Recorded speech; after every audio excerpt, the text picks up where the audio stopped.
you went to college, you went for business, corporate world, then you got into being an agent, right? Grinding out there in the streets of New York. Now, what drew you to wholesaling? Actually, what got me to wholesaling was getting started in general. I bought my first property. I bought from the 9 to 5 job, and this is why I never knock anyone who's working and has a W-2 paying job and has a salary. Don't jump the gun and quit your job until the cash flow is coming in from your other business. For sure, it took me until at least one or two deals for me to kind of feel comfortable.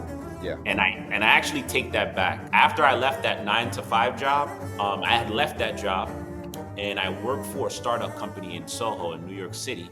And I actually got fired after 1 year. That led me on, completely to go all in and just say, what it really taught me is saying, or to myself, I told myself I'm never working for somebody again.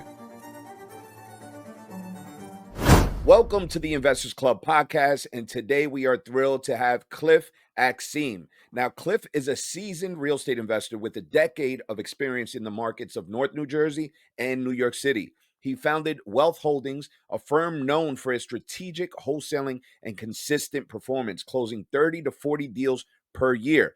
Known for his integrity and expert insight, Cliff helps investors achieve their goals while fostering a win-win situation. Now, let's dive into his journey and learn from his experience in this competitive field. Cliff, how you doing, my man?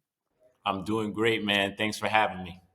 Nah, it's good. It's good to see you, man. Thank you for taking out the time. I know you're a busy dude out there taking over the world. You know how this game is, man. We're always grinding and wheeling and dealing. So it's good to be here. Good to share some insight and be with you guys. That's good, man. So let's get right to it. Now, what was your life like before you entered in the real estate world? So pretty much I grew up an hour outside of New York City in Rockland County. So Okay. suburban lifestyle, close to Westchester. Sometimes when I say Rockland, people don't know where that is. So we're right across from White Plains on the Tappan Zee Bridge. Yeah. And pretty much grew up over there. Went to school, got my associate's degree in business administration, and always kind of had an entrepreneurial mindset. My dad was in real estate, so kind of took on the baton from seeing him become a landlord, and kind of seeing that develop and him being able to have some success in real Nice. estate as I was growing up. And from there, just pretty much, I did have it in the back of my mind, but I ended up going the corporate 9 to 5 uh, route as far as working for an e-learning company for some years, where had gotten acquired from Thomson Reuters, a big news publication, multi-billion-dollar company. But it was pretty much 9 to 5, regular day-to-day type of business.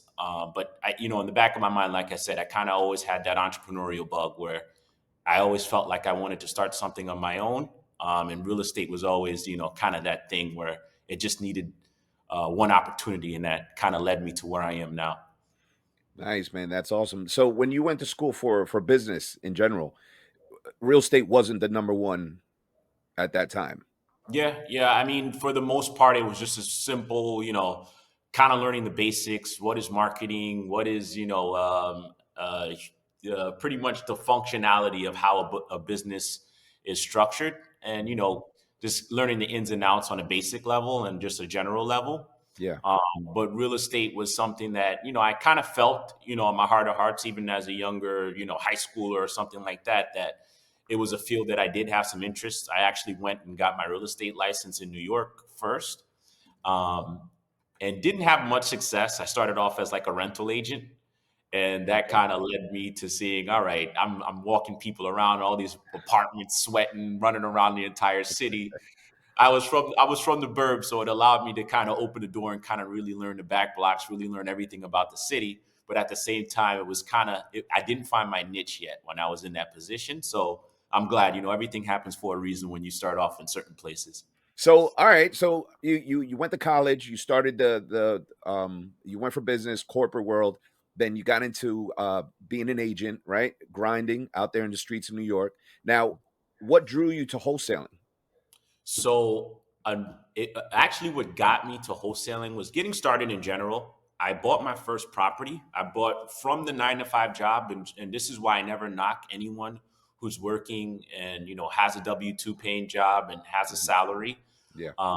I I bought my first property at 25 with an FHA loan in Newark. So I bought a three-family property, and I went through the process of being a landlord, having the three tenants, going through a lot. You know, it was a property that was probably about 100 years old, so it needed, some updates. It wasn't a renovated property. So when I picked this thing up, throughout the 5 to 6 years that I owned it, um, the first thing, when I first purchased it, you're looking at this document, your closing documents, and you're seeing a HUD, and you're taking a look at the numbers. This is going to give you a breakdown of everything that's going on in a transaction, who's getting paid what, the title company, the attorneys, Yeah. the seller, the agent, everyone that's involved. Hmm. And even then, I was looking at the statement and looking back and seeing, like, the owner bought this property for like $60,000.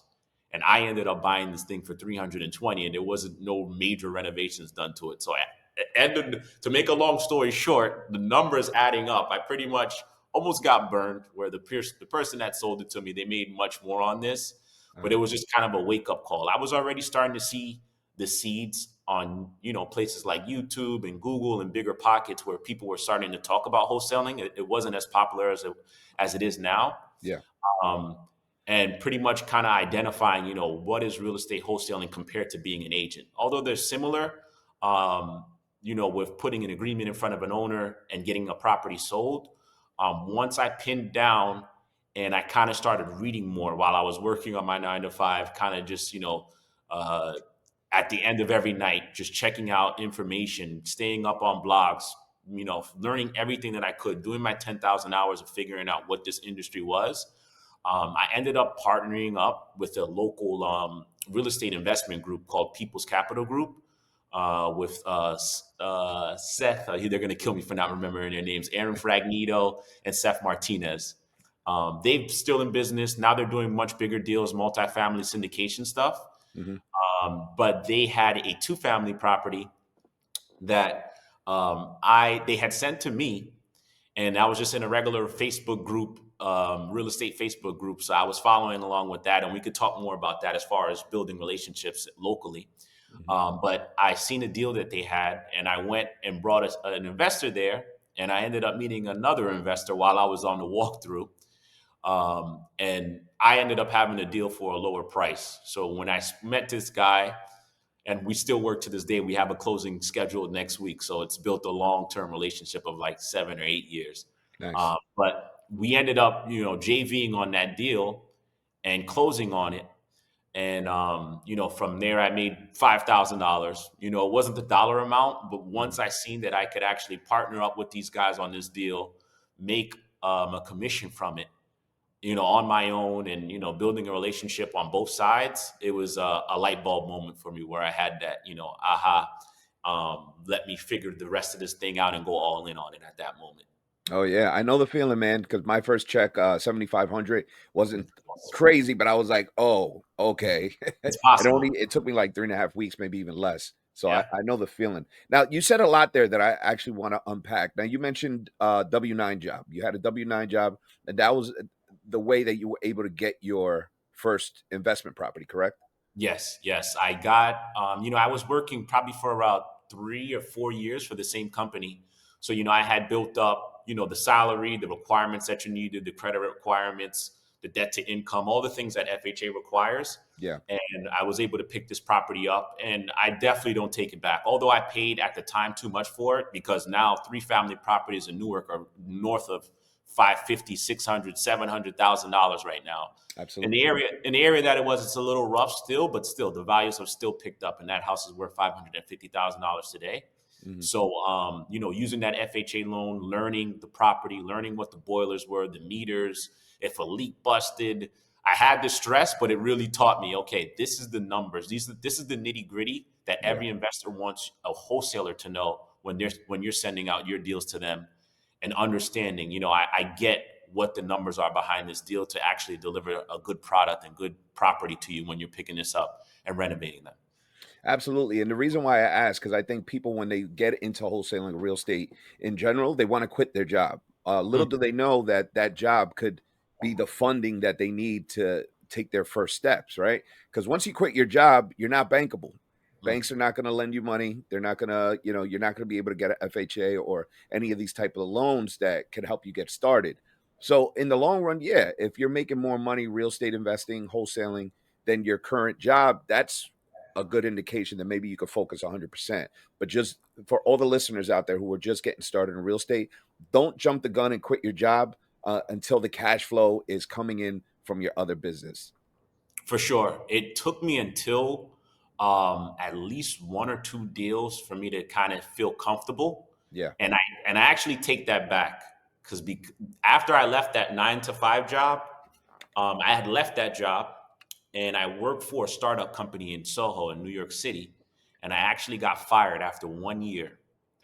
So that led me on, completely to go all in and just say, what it really taught me is saying, or to myself, I told myself I'm never working for somebody again. Yeah. So although I don't knock the 9 to 5 jobs, there's only so much autonomy that you have, and security is really the most important thing. There's no indication of what can happen tomorrow. Anything can happen with the company, just Yeah. overall, or your individual performance. So with me being in that position where I didn't have employment, it gave me the opportunity to say, okay, let me take the chance to go all in. Let me fully put all of my time and effort into this industry. Mhm. And it was a game changer at that point for me to just dedicate myself to this industry. So I would say just being strategic. Of course, like I said, I don't knock the 9 to 5. Make sure you use it.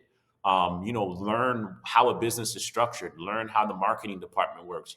Learn how a project manager works, or depending on what industry you're in. I think there's always something that you could learn along your journey with working with a regular company that has a tried and true 5 to 10, 15-year run, however long they've been in business, and learn the essentials of running a company, because I think it could be important for you to run your own operation when the time does come, if you ever are running your own thing as far as a real estate wholesaling company or just any brokerage in the future.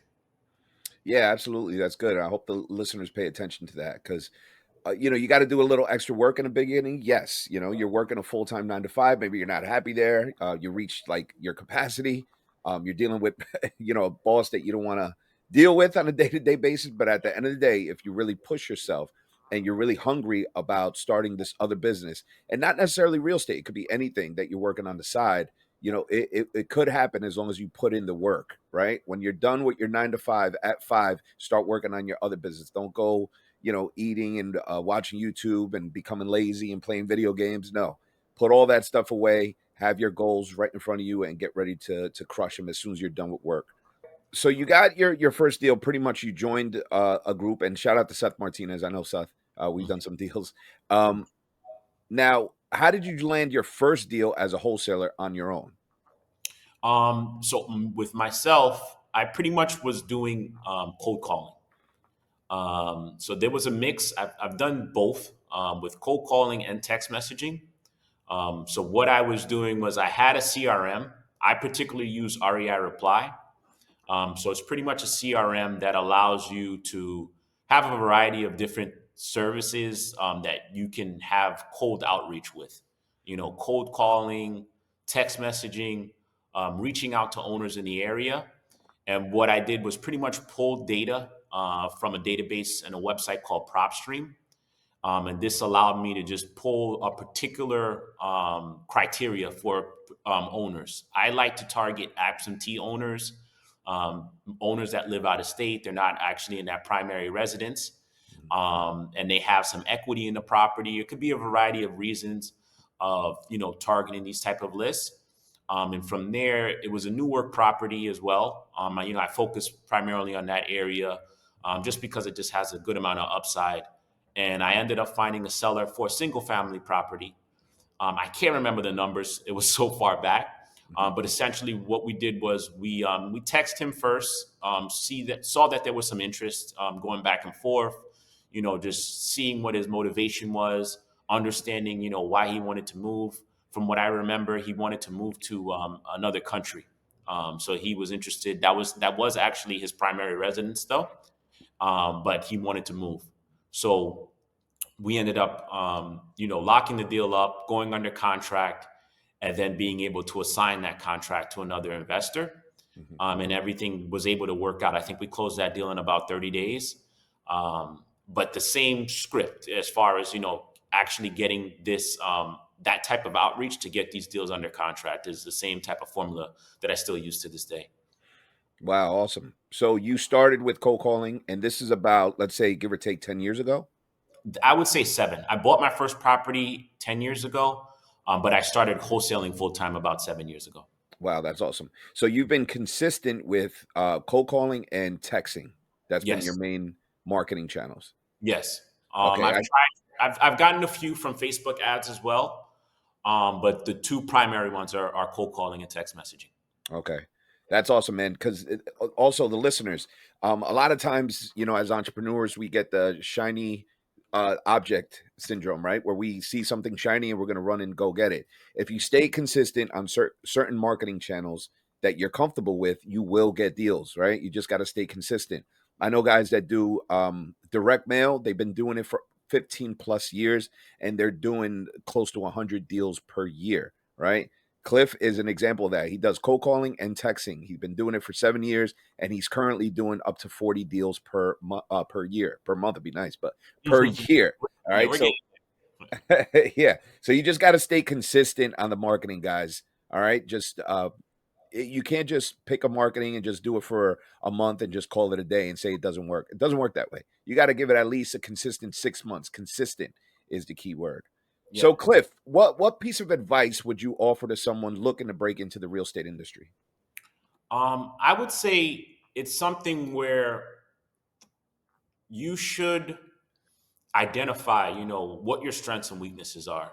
I think if you can identify and see, like, you have somewhat of a sales background. And that also depends as well, because one thing about real estate, that I do love is there are so many different avenues and so many different directions that you can go into. So even if you aren't into sales, I'm thinking specifically for myself, but for anyone who may be an introvert, but they might be interested into the industry, who knows? You can be an appraiser, going through properties and just, summarizing the value of deals. You can be a contractor. You can be, work for a title company, be a notary. There's so many different things that, so many people that are involved, a real estate agent, that are involved in one deal, and every transaction that we do. So I would say, identifying, what your strengths are, figuring out what your weaknesses are as well, kind of just understanding, what would make the most sense for me going into this business. And then once you have an idea and maybe you see someone online, one thing that's we're fortunate enough to have, although we might have too much of it. We got 1,000,001 gurus online that, you could get too much information these days. But if you can find somebody that, kind of matches up with your style and who you are and what you think that you can do in this industry, I would kind of get a glimpse of that, from somebody else who's doing it. Try to find a way to get in their DMs or reach out to them or meet them in person. And, that can kind of lead you on the beginning of your journey to getting into this industry.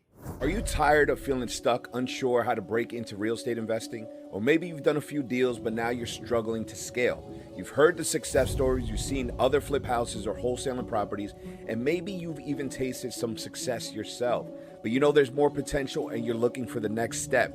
I get it. I've been exactly where you are. My name is Marco Cabrera, and I spent years building a real estate investing business from the ground up, starting with little to no experience. Now I'm here to guide you on your journey. Through the Investors Club, I've helped hundreds of people, whether they're just starting out or doing a few deals a month, close more deals, scale their business, and build real, lasting success. In the Investors Club, we follow a clear, proven plan to help you succeed in real estate. Learn the basics. If you're new, you'll start with an easy to follow lesson on wholesaling and house flipping. If you're experienced, we'll help you sharpen your skills and identify ways to grow. With the support of our community and practical tools, you'll start finding more deals, improving your processes, and building real momentum. Whether you're just trying to land your first deal or scaling up to 6 figures, we'll provide the strategies and support to take you to the next level. Now, the only thing standing between you and success is taking the next step. Join the Investors Club community today. It's free, and you'll get immediate access to online courses, resources, and a network of like minded people ready to help you succeed. And yes, it's free. So imagine having the confidence to spot a good deal, the knowledge to close it, and a network of investors to help grow your business. Whether you're just starting or scaling, the Investors Club will guide you from your first deal to consistent long-term success as an investor. Or you can stay where you are, watching others grow, feeling like you're stuck doing the same deals or missing out on opportunities. It doesn't have to be that way. With the right guidance and support, you can move from stuck to scaling. So take action today. Log on to school.com/investors club. That's school, SKOOL.com/investors club. Let's build your real estate future together, whether you're just starting or ready to level up your game. See you there. Yeah, that's great. That's gold right there. Because when I got started, I actually found somebody. I was following this mentor, and his values aligned with mine. I listened to his podcast for a good 3 months. It was almost like I got to know the guy. I knew about his family. I knew what he wanted to do, how he was handling the values of his company. I was like, okay, this is the guy for me. Mm. And luckily enough, I had an opportunity to receive his mentorship. His name was Justin Williams out in the West Coast, and it completely changed. I was able to, take my business that I didn't even have business or even know what wholesaling was. And because I chose somebody who, we had the same values, it helped me catapult my business from day one. So Yeah, that's real good stuff there. it goes a long way. I think it's very important to kind of figure out somebody that matches up with your ideals, your morals, your ethics. There's always certain styles and different styles that people operate and function in their business. I'm constantly meeting people, new people all the time in this industry, and everyone has their own approach. But I think in the beginning, it's very important for you to kind of identify who matches up with who you could see yourself being. I've kind of always had that approach in life. I looked at my bosses in my regular 9 to 5 jobs. I said, do I want to be in this position in the next 5 to 10 years?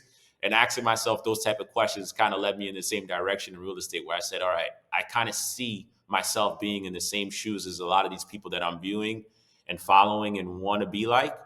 And that ultimately led me to understanding how they're operating, what they're doing on the day-to-day basis, and using a few of those things and fine-tuning it into my own thing to this day. Yeah, that's awesome. Now, before you mentioned when you were starting up, you were reading a lot, right? And I'm a firm believer, leaders are readers. Now, any books that you want to share that you read early on in the beginning that actually helped to this day? I would say just in general, I think there's some key essential books, like Think and Grow Rich. um, Classic.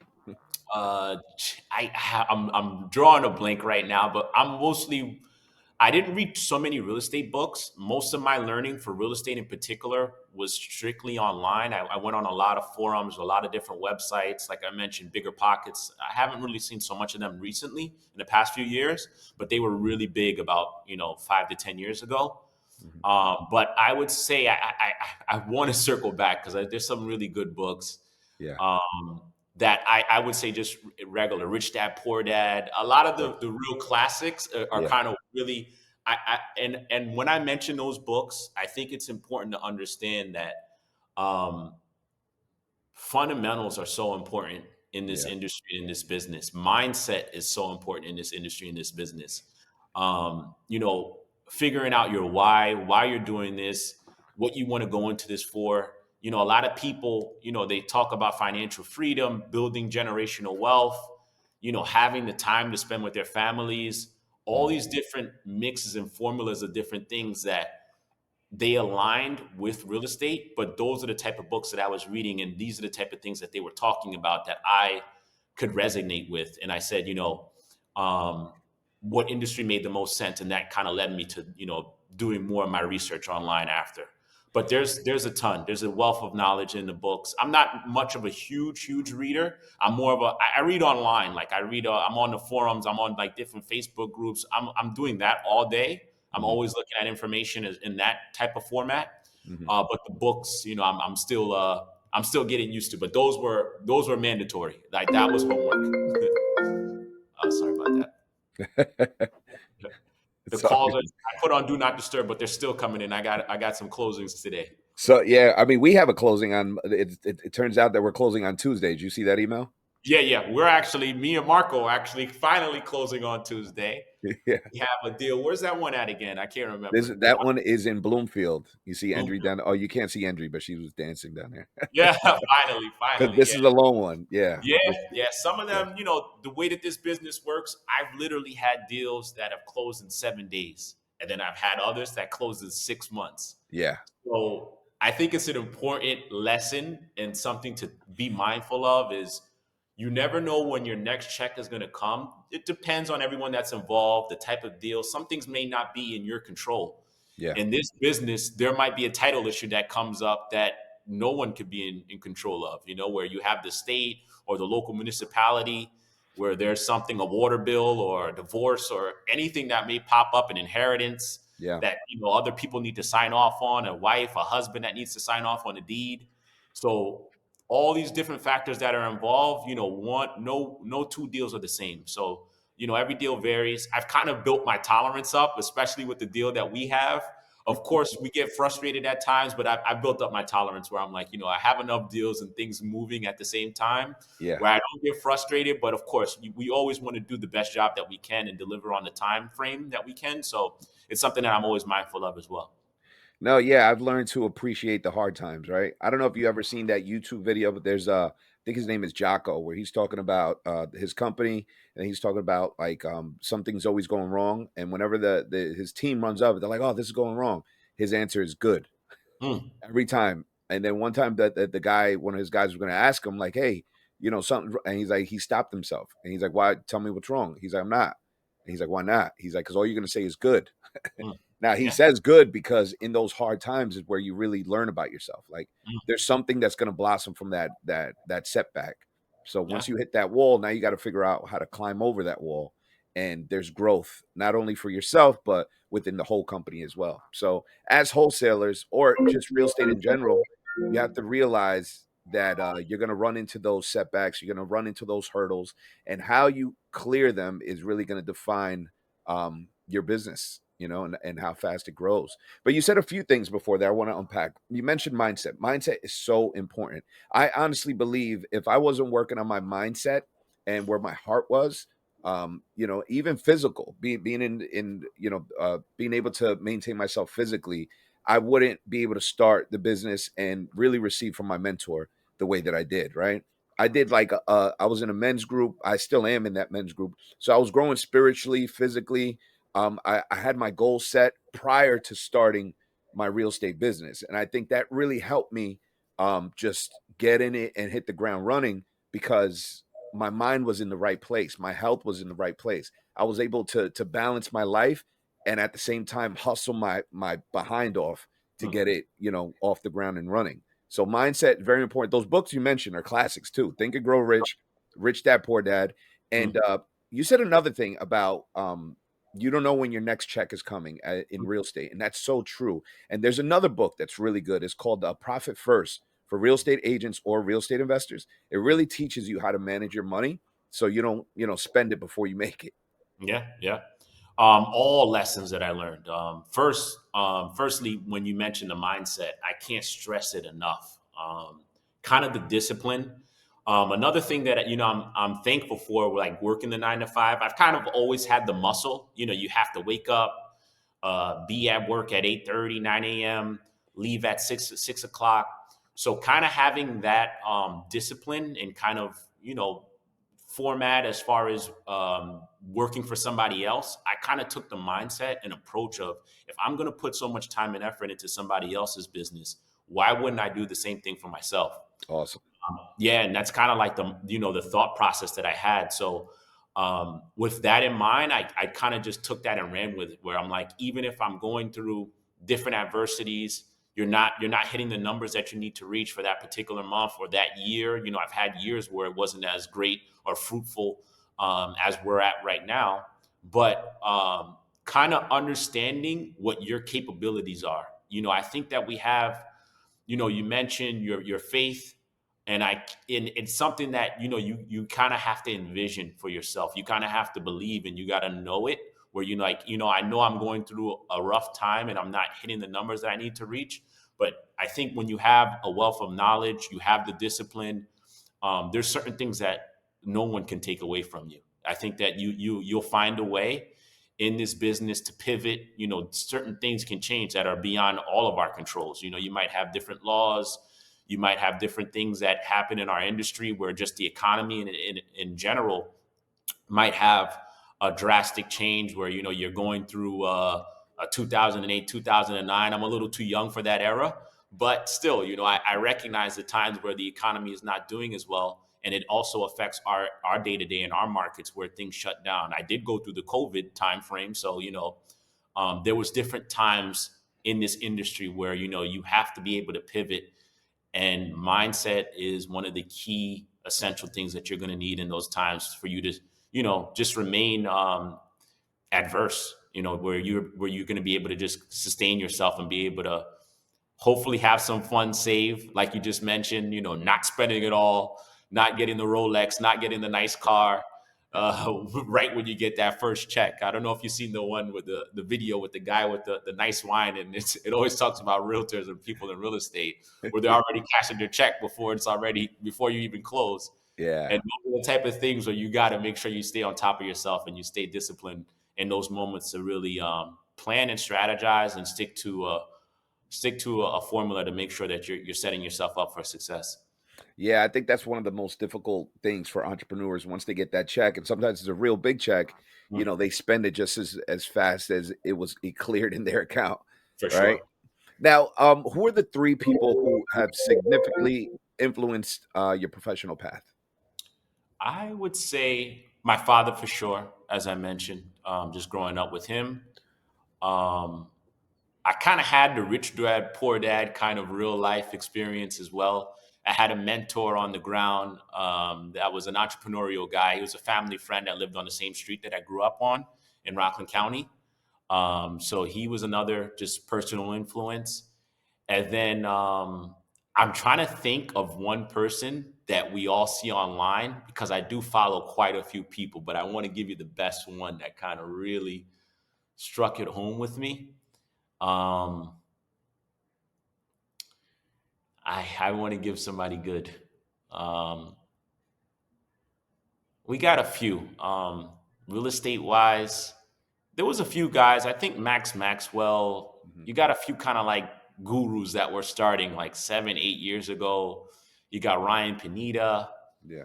Um, a few different guys that I was just following, where I kind of took into their knowledge and their information with having an influence and kind of following their path. Yeah, that's awesome, man. Yeah, Ryan Pineda has definitely been, a strong influence online. Trying to think, there's another dude, man. Oh, Jerry Norton. Jerry Norton, I've followed for a long time as well. Yeah. A lot of guys where I'm just watching their YouTubes religiously. They're giving you so much information: how to structure a contract, what Mhm. terms to have, uh, you know, all the different facets of ensuring that you get a deal locked up and how to do it. I'm staying up all night, following their insights. So I think those are the top leaders that I would say definitely online. I think in this day and age, we're living in a digital world, so I think it would just benefit you to kind of follow people that you're seeing online. And some people use social media and all these different things for different reasons. It could be for to waste your time, or you could use it essentially to gain insight and learn from a lot of different people who are putting information out there on a regular basis. Absolutely. You gotta leverage what you got, right? If it's a free platform, so you can do wonders. So what are some goals or plans that you have set for yourself and for your business in the near future? Right now, it's something that I'm working on as we speak. Q1 is kind of that time. I'm not really a New Year's resolution guy, Mhm. but I do like to reflect. I like to, you always can look back at how your last year was. Yeah. And for me right now, I definitely want a 2X. I'm fortunate enough to have a multi six-figure year. So right now, I'm just looking at my KPIs, looking at my numbers, understanding, what were the key performance indicators, what were things that we did correctly, what are things that we can improve on, and just fine tuning my systems, scaling. I want to scale. I want to scale effectively. I know a lot of people always talk about scaling their companies and making it larger, faster. And I want to have those, the key tools, the right people involved in my organization to grow this thing to another level. So it's all things that are being worked on. So really just, 2xing where we're at right now in our gross sales, harnessing and fostering new relationships. Although, I have such a solid and great book of business, there's always new people to meet. There's always, new ventures and new opportunities that come along in this business. So I always keep an open eye and open ear to, meeting new people and figuring out new, revenue streams that we can have. So there's different verticals in this business where you can, figure out more ways, and different people that you could work with to have more revenue in this industry. So those are things that I'm looking to grow on this year. That's awesome, man. Now, how about anything personal? Any personal goals that you have set for yourself? I um I want to get further into my faith. It's actually something that I'm glad that you just mentioned with your men's group. I think it's something that I kind of want to harness on. I think it's essential, along with your mindset. I have the strong will, strong determination in my mind, but I think, having a group of people that can be around you, whether that's, following a religion, having a faith factor and a foundation in your life, I think I always felt this is very important. But I think it's just finding the right circle. So I think that's something that it's in the back of my mind right now. So I'm something that I'm looking to do this year. Awesome. Awesome, man. We got to talk after, bro. You got to join our men's group, Men's Transform. Just to give you an idea, it started about 5 years ago, maybe a little more than that, with only about 20, 25 men. Fast forward, we meet 2 nights a week because there's so many people, and we have about 500 members now that split up in groups. So when men get in community with like-minded people that want to grow, and really help each other grow, I've seen it up close and personal how it spreads like fire, man. So yeah, we're gonna chop it up, Cliff. You're gonna be joining Men's Transform. For sure, for sure. Let me know. I'm definitely looking. My mind is open, so I kind of want to see, what things are about, have the experience, and kind of see what it's like. Awesome, man. So we're about to wrap up. Thank you for all your information. Thank you for showing up. Really appreciate your time. Now, where could our listeners find more about you online, your social media? You want to share that with everyone? So I am on Instagram.